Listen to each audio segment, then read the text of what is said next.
Okay. Uh, Hello, I'm Zach. I'm a production developer working in care office. Generally, I work in commercial interior projects such as like panel frame, work surface, and cabinets. In this undo session, it will be breaks down into three main topics. I will start with the overview of undo in CT, and then I will show how to do undo in codes. And I also will share the debug undo tips and tricks. And then I will take the Q&A session at the end. Let's get started.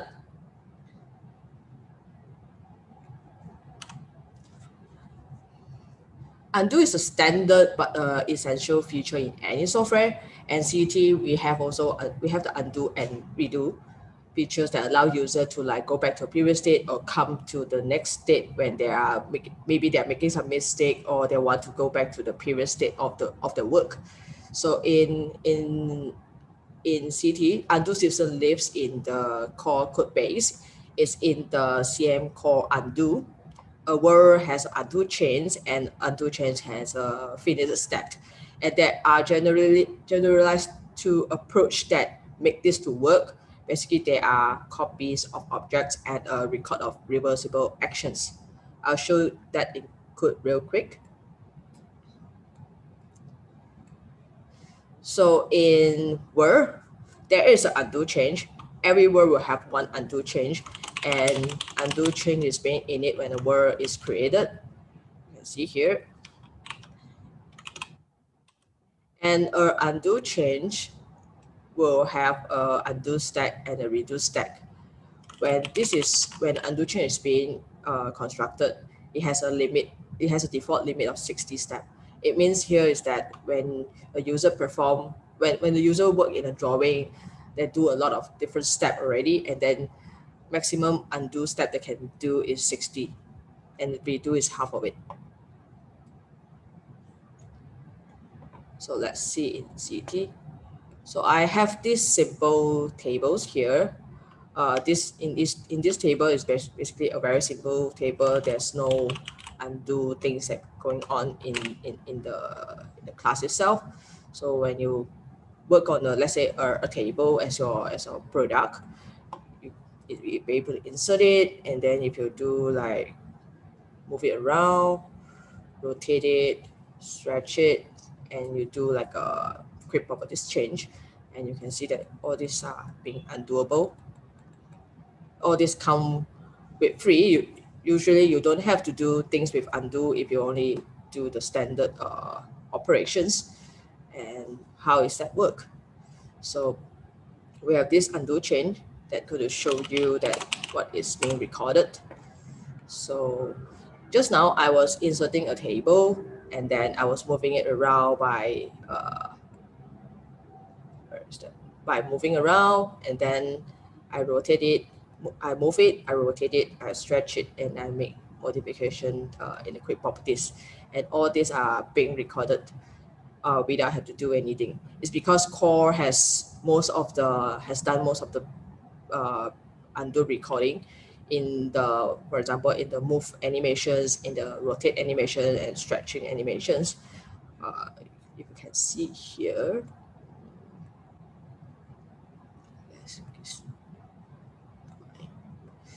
So in most of the user standard operations that they can do, for example, align, move, insert, in the core or abstract code we have already done that.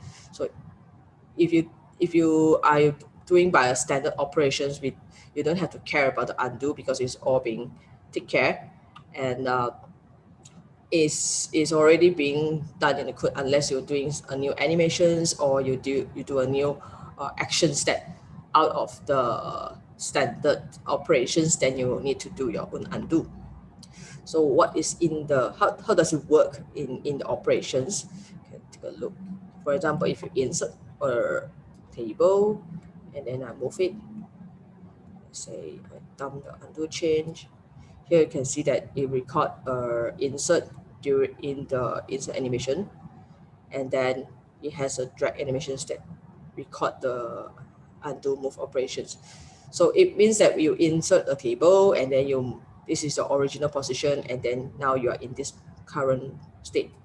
So if you do an undo, then you dump this undo again.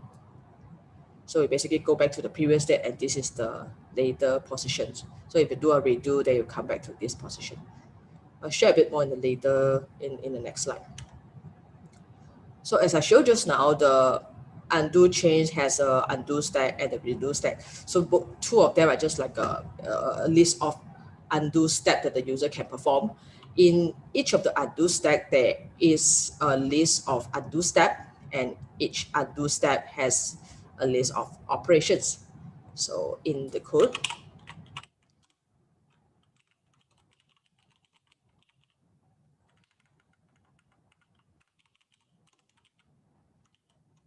so our undo stack will have a list of steps.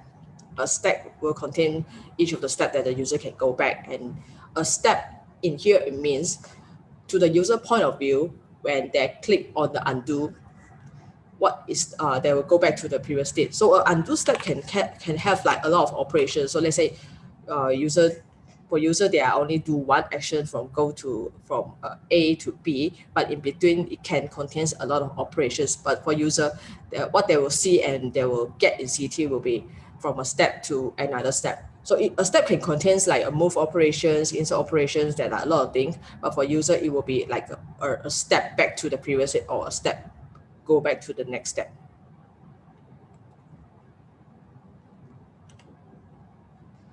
So I have already showed just now how to dump the undo info, but if you want to do in the code, you can put in this line word undo check.debug, or in the UI, you can go to this debug here, and there's a dump undo info here, or you can also go to the monitor extension. There's also a dump undo here.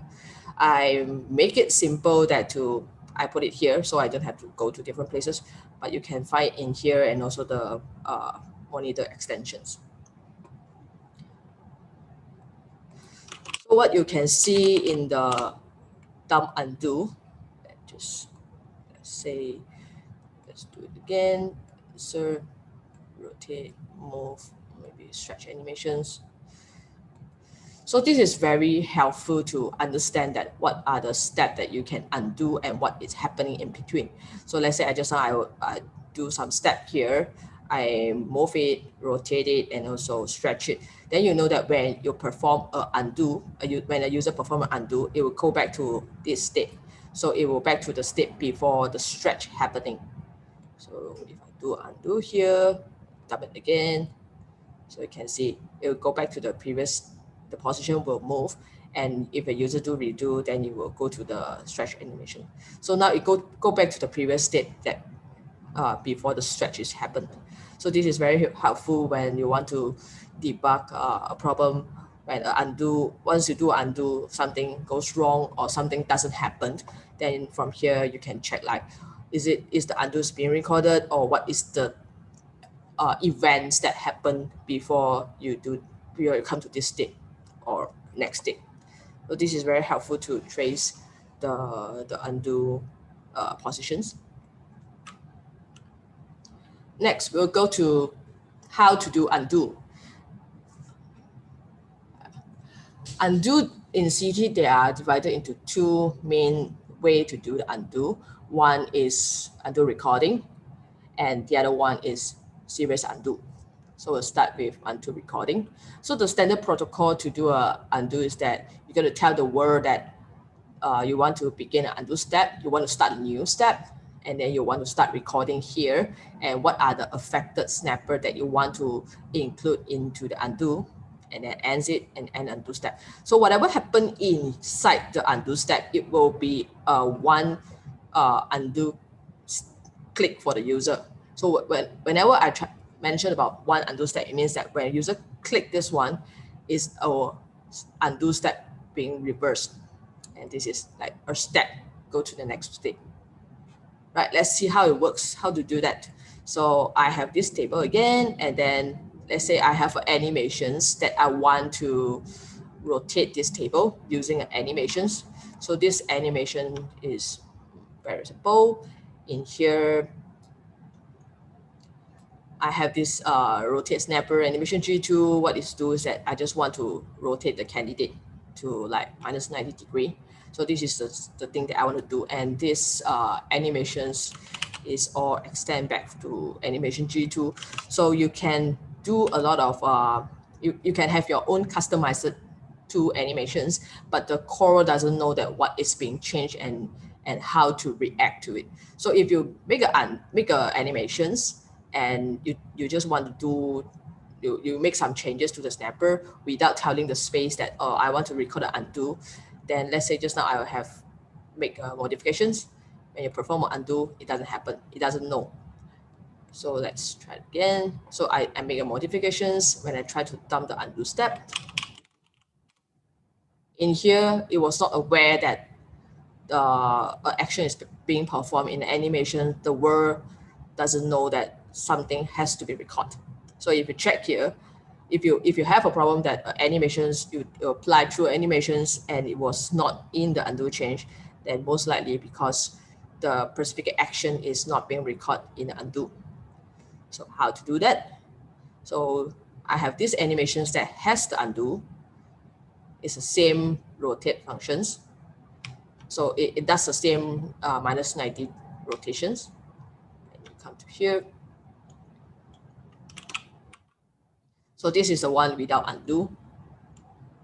And this is the one with undo. So what you want to do is that you want to begin undo recording, and you want to say that this is a snapper that I am going to change. Please record the undo for this snapper, and you execute your actions here. In this way, I only do rotations. It can be a lot other actions that you want to record. Like let's say you want to snap to another snapper, or you want to change a certain properties, then you can do a lot of execution here. And then you end with undo recording and undo step. So if you do like that, and then you dump the undo chain again, you see that in the undo chain, it will tell you that in these animations, we have recorded one snapper is being changed. And then it's undo. Okay, go back to previous state. So it's very simple to do an undo recording. You just have to start a step, start a recording, and notify and include the snapper that is going to change. So this is a protocol to do the undo recording. And serious undo. Serious undo serious undo take a snapshot of the before and after for the affected snapper. Serious undo step is best used when there is a step that has a huge number of undo operations or large numbers of snappers being changed in a step. For if you want to do a serious undo, what you need to do is that you're going to tell the word begin a serious undo step, and then you put in a list of snapper that's going to be affect in this step. So let's say you're going to change, like for example, 3 snapper in here, then you have to put the affected snapper, which is 3 snapper, into here. So it will record a snapshot of the state before the actions happened, and then once you have done with the executions, then you're going to put into the after state. So it's like a bit like taking photo. It has a before and after. It's like you take a snapshot of this the snapper that's going to change the previous state and the after state. So when user do the undo, it will just plainly go to the previous state and after state. There's no like operations is going on. So you don't see like insert operations or modify operations or things like that, because this is the taking snapshot. So it's taking the whole all the change snapper that's going to change the before state and after state. So how to do that? Okay, same table again. So I have this series undo animations. It's the same actions. I'm going to rotate it minus 90, and it's undoable. So let's look at the code.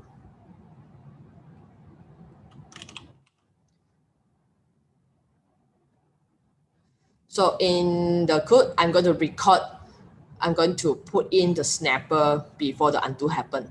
So I'm going to put in candidate.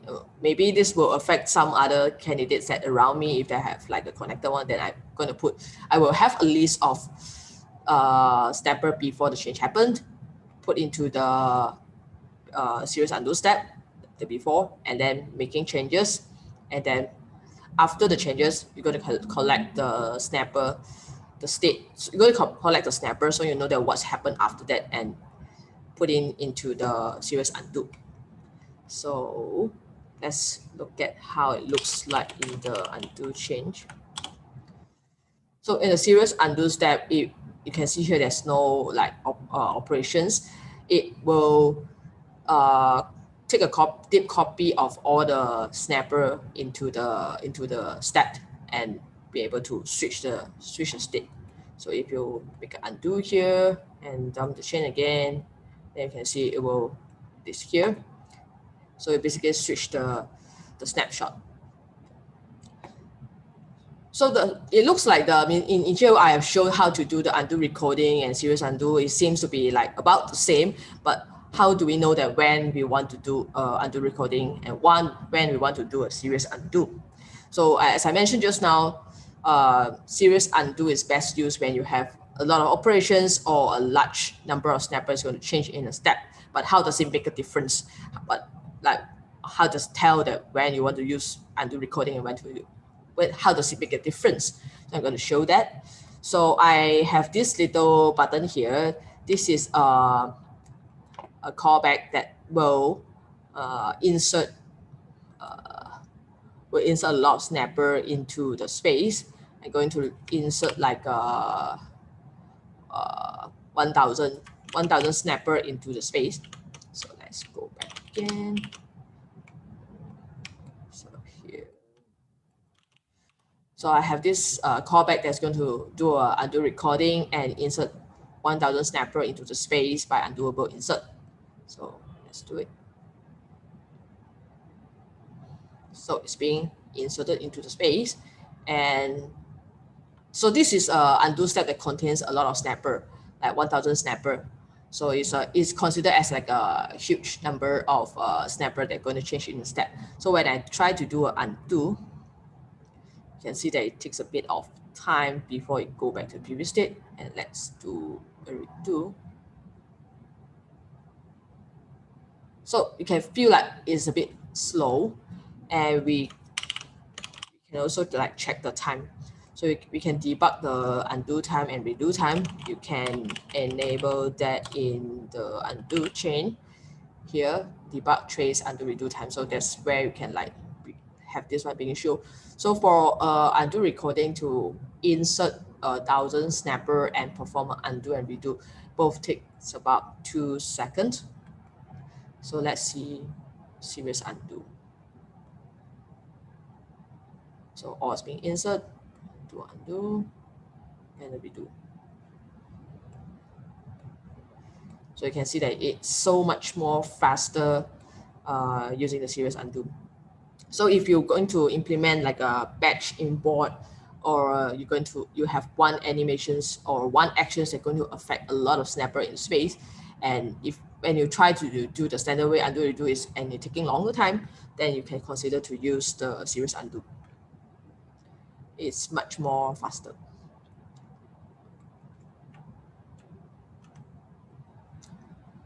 Okay, modify notice. You often see this modify notice in the code, try modify notice in the code. It was used to, modify notice will be called when a field's value is about to change, and it does not include assignment in a constructor. So let's say you put in a snapper and you put a default value in the constructor, say that this is come with a height, it will not be recorded into the modify notice.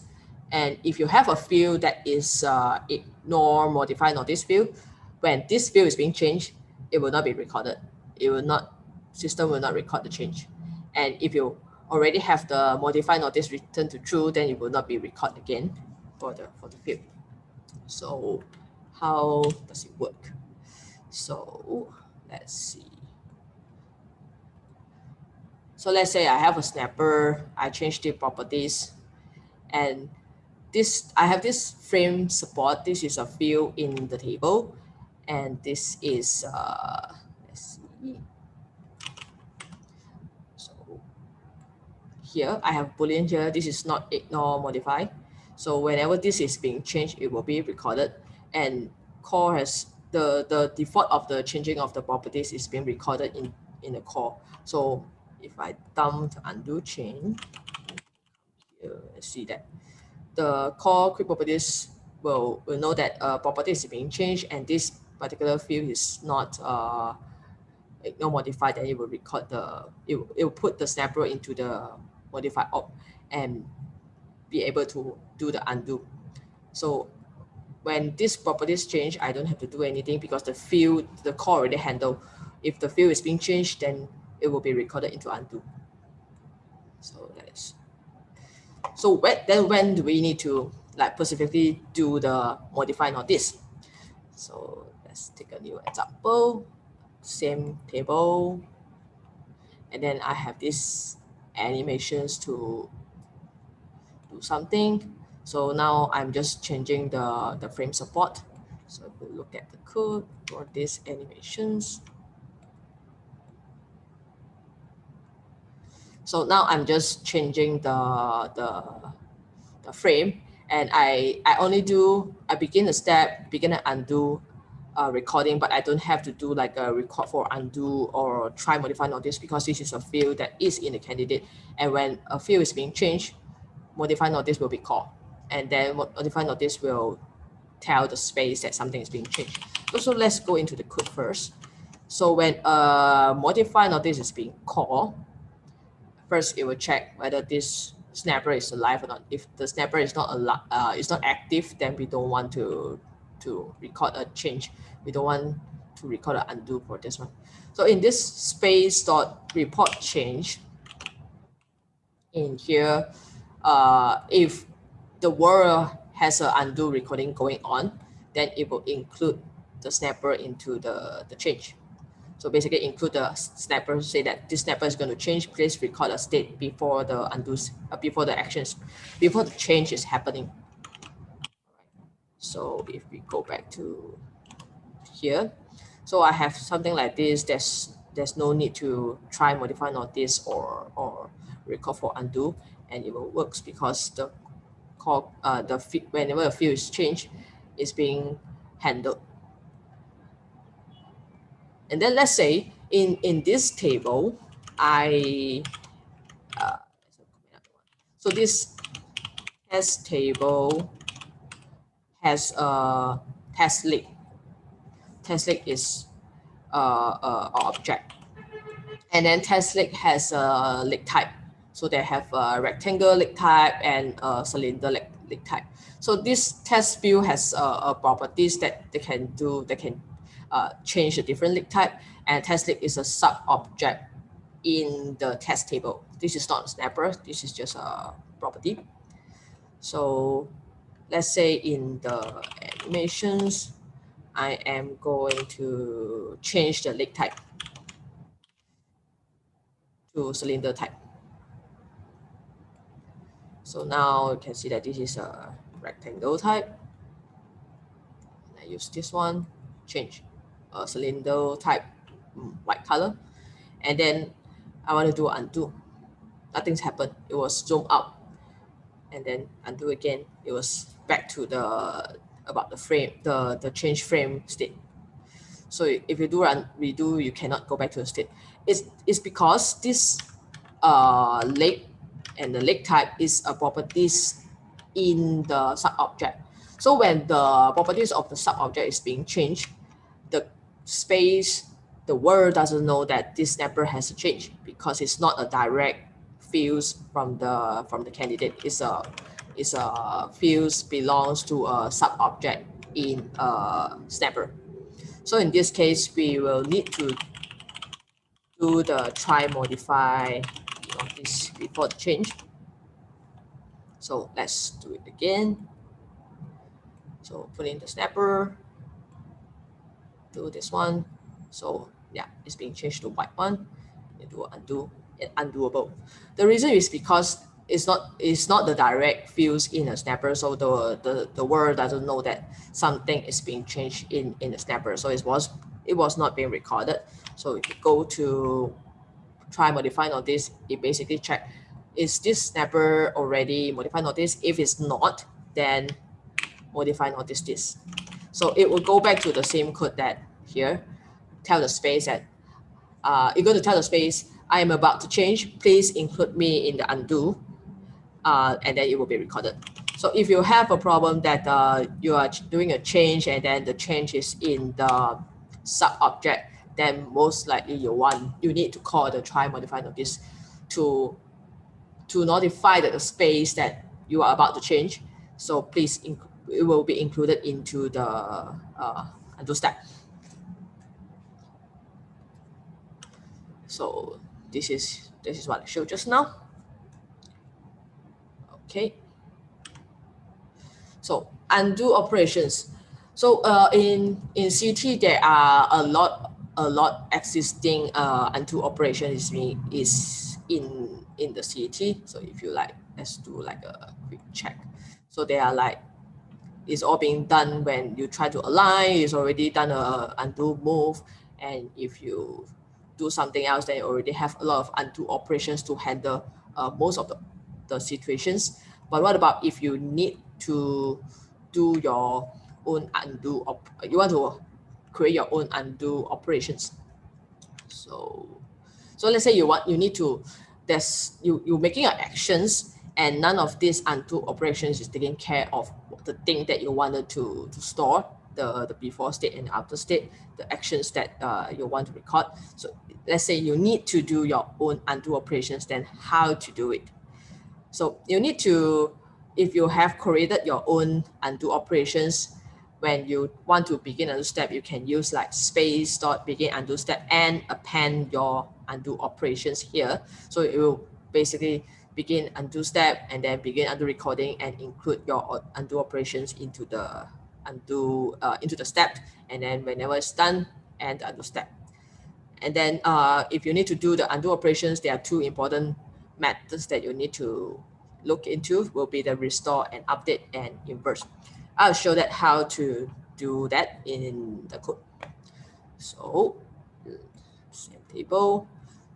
So let's say you have a checkbox in the library. This is a global functions.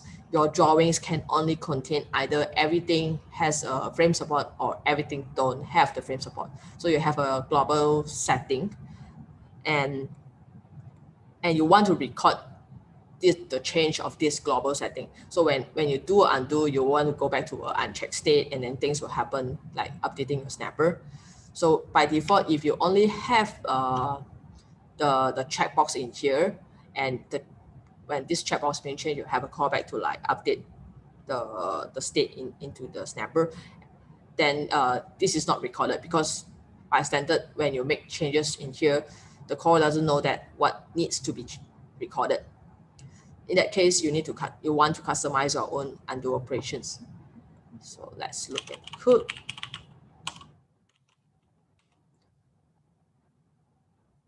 So I have this frame support checkbox, and when this checkbox being changed, it will call this set global frame support. So I have this boolean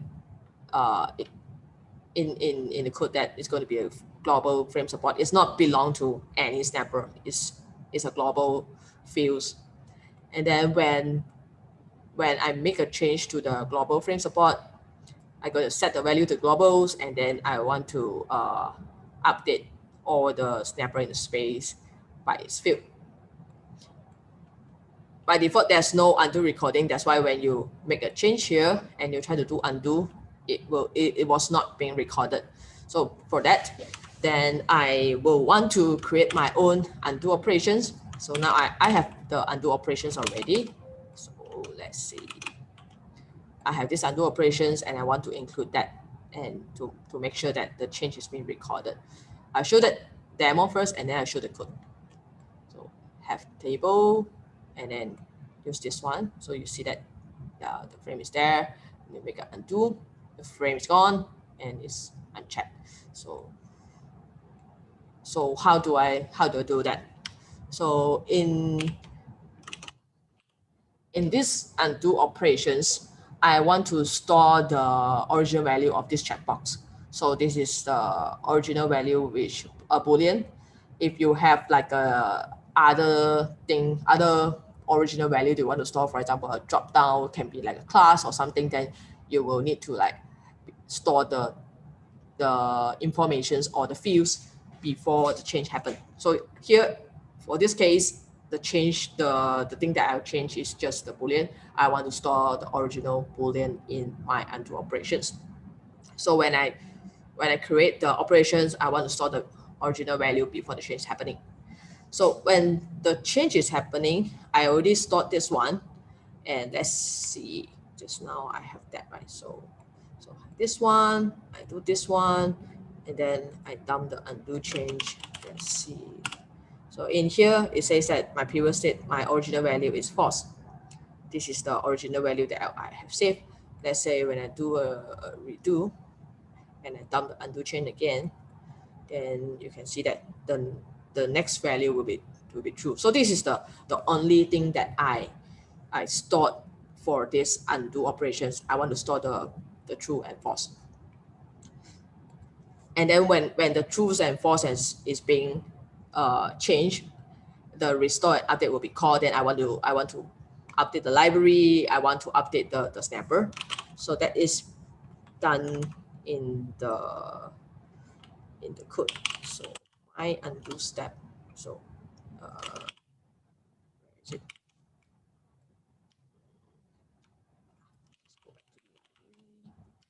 here? So this is where I store the original value. So when a user click the undo, it will come to this restore and update. So what I want to do is that I want to set the global frame to the original value, and then I want to rebuild the library.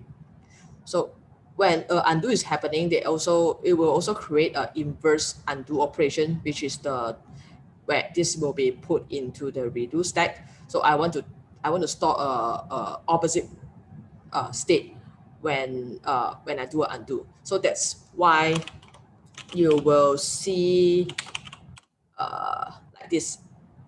A undo step is being in. It will store opposite operations when undo is happening. So all these are being handled in the undo chain. So do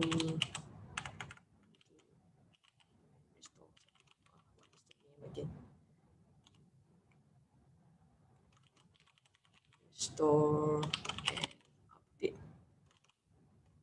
So when undo happen, it will restore and update uh, based on the step that the user want to undo, and it will also where's the inverse? Restore and update here. Okay, when a step is being restored and update, it will also create a inverse operations on the situation on the operations.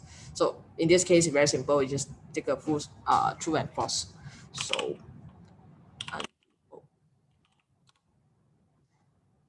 so that's basically how you do it. And then they have other miscellaneous functions that if this change is going to affect the price, then you want to could modify the price. You want to put it through to make sure it was handled properly. So it's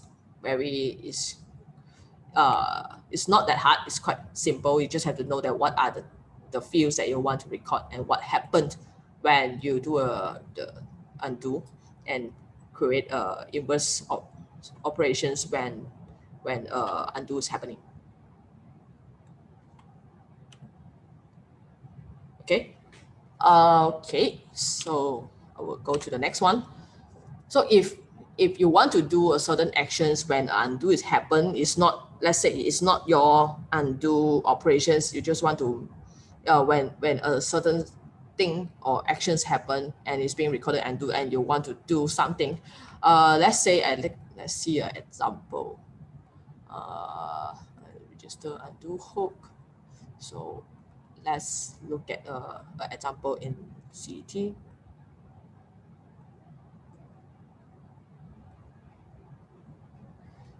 So alternative dialog it has a undo hook. So in here, when undo is happening and the step is going to affect the alternative, then the dialog want to do certain changes.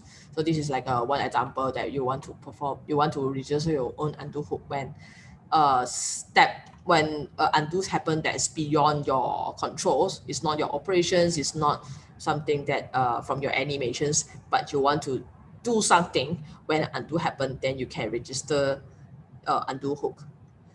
You can find the undo hook in the undo change and register it. You can find a few examples in the CT same base core as well. Thanks. So we'll share a bit about how to debug undo. One of the common undo problem is that the undo is not working. So it can be when a user change a create properties, then it was not undoable. Then one thing you can check will be try modify not this. It might be you are changing a sub-object properties or sub-object properties. So it's not a direct change of the snapper. Then you need to call try modify not this to make sure the change is being recorded. Or if your create property is not updating, it can be also the fields is ignore, modify, notice. Then you have to reconsider why do you want to set this field to modify notice. So for create properties problem, look at the modify notice or try modify notice. And if you have your own animations, you do actions in animations and it's not undoable, then you need to check before you apply or before you make changes, is there any undo step or undo recording is being done? If there's none, obviously the change is not recorded, so it's not undoable. And if you have a problem that saying that the calculation dialogues does not update when you do a certain actions, and it can be undo is not recorded, I'll show that. So let's go back to this checkbox again. So let's say I want to remove my undo again. This one undo, this one, okay, remove it. So I have a table, and if this table is without the frame support, it's going to cost like 80. And when I checked it, it's going to cost like 100. Okay, so let's do it again. So I use this one. I have removed the undo. So when I make changes, you can see that the frame is here, the price is here, but the price is not updating. So if you go into the price, you do like refresh, still not happening. You have to do like invalidate flash where you have to shift to do the refresh, then it's happening. So it in this case, it might be something that you can check is the undo being recorded, because when the undo recording is recorded and the code modify price is set to true, the price will be updated itself. So you put in this one, and then let's put back the undo. Okay, and then now it's originally come with the bracket and 100, and you see that the price is changing. So something you can look at when the calculation dialog is not happening when you do a certain actions, and you can check the undo. It might be not recording.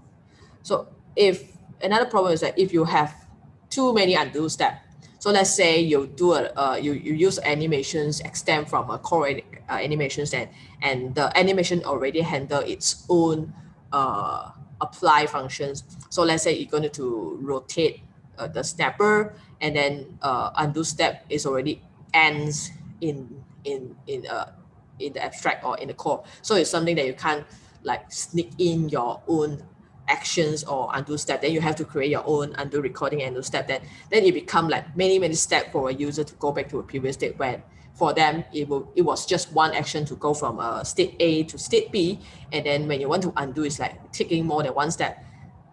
If that's the case, then you can use word dot merge undo step. So So you can merge, you can put in how many steps that you want to merge. In this case, you can, let's say the call somewhere in the code that's beyond your control, you can't make modification to it, has already a step, and then in your action step is also another step. So if you want to merge, then you can use this merge undo step, then you will basically put two undo step into one. Okay. So debug performance or a slow undo. So every modify operations has a deep copy of the snapper. So it can be very expensive if one undo step has a lot of change. So if you have like a lot of change, then you should consider to use series undo step for that. And if you are making a small change but it's still slow, then you should check your undo step. Are you only recorded the necessary change? Are you if you're going to move a snapper, you should only record the snapper before and after, not anything other than that. So you should make sure that you only record the necessary change and not something that is not important. So that will kind of like make it will have less deep copy in the undo modify operations that is being stopped. And if you have a field that is meant to be ignored, modify notice, so let's say graph snapper store a cache of graph, and that is not needed to, you do not have to like store the change. So whenever the graph is updated, because it's usually draw and based on the current state. So you want to, if there is a field that doesn't need to, when it's changed, doesn't need to be undo recorded, then you should put it into ignore modify notice. Undo crash. So by all this while we have in CT, or whenever you have like a dev training about CT, we are always saying that snapper contains snapper is a strongly not recommended implementations. So don't do that. In the later on today's presentation, there are a child snapper that is okay, but not snapper to a snapper field. That is strongly not recommended. Snapper should connect, so should refer to another snapper through connectors. For example, a table has a field that refers to a attached chair that is not a good implementation. The reason for that is that in the undo system, when you are perform an undo, let's say the table is going to change. So you record a change for the table, but it can be the chair is no longer there, or it can be like two of these snapper has the different state. So let's say table is alive, chair is dead, or chair is dead but table is alive. Then you have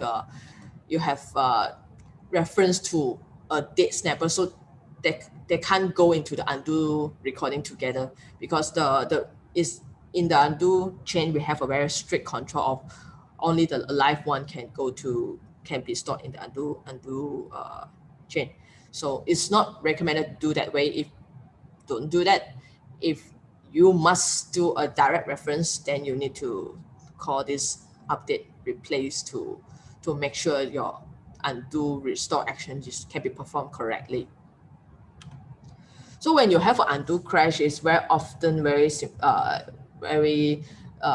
common that you see that the system going to complain something is dead or something is alive.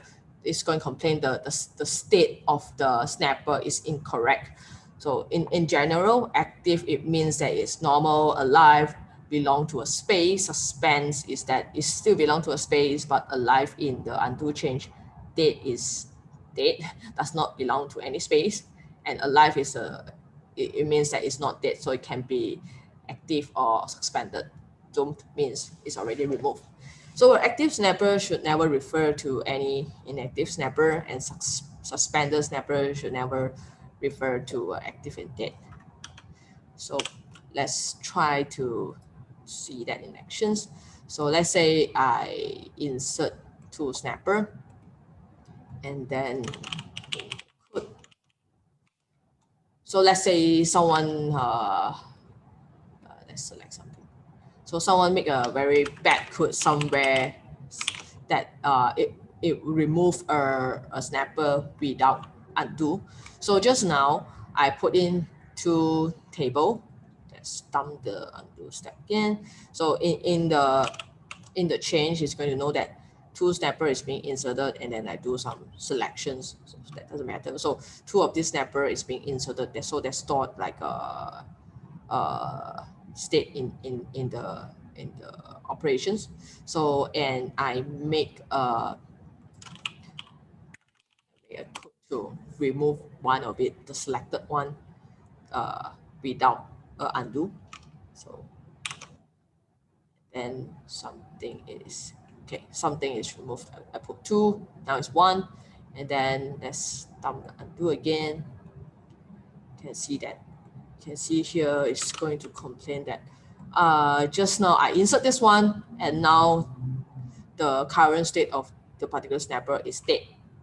So if I do undo now, it will get a crash, and it's going to complain that a dead snapper is in the undo operations, because the undo already record the state of the snapper, and it's supposed to be undoable if the snapper is still alive. So you have this. If you have this kind of situation, then you can dump the undo chain to see the state. You'll be able to find like particular snapper state. Then if you do undo, you will have undo problems. So into undo chain, you can also put this undo debug mode to true. If you put that to true, you get a bit more information when this is I think it will show a bit more information about what is state, and then you can check when it's happening. Okay, you can also use other functions like trace references or debug series check consistency to identify the undo problems.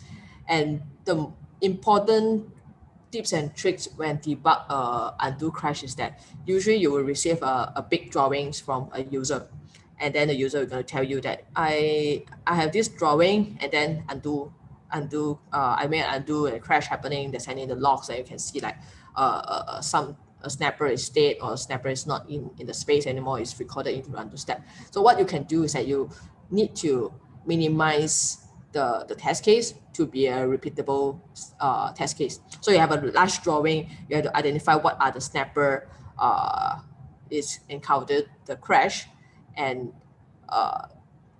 if it's possible that you can get some kind of step from the user, what do you do before the undo happen, then you need to create a small test case that is repeatable. Then it will help you to like trace down to a particular functions or methods that is called, and then it's removing something from the space or make a modification to something to the space without modifying the undo system. Then you identify that why is that the snapper state is different into the undo state and the real state. That's how you can track down an undo crash problem. So for more informations, like if you go back and then you have undo crash and you need a bit more help, you can also go to the CT Developer Center. We have a very good undo articles that guide you how to debug undo crash, like how to minimize the case, how to trace the state, and where to find the tracing flags, and also how to use the trace references to debug the change of referencing.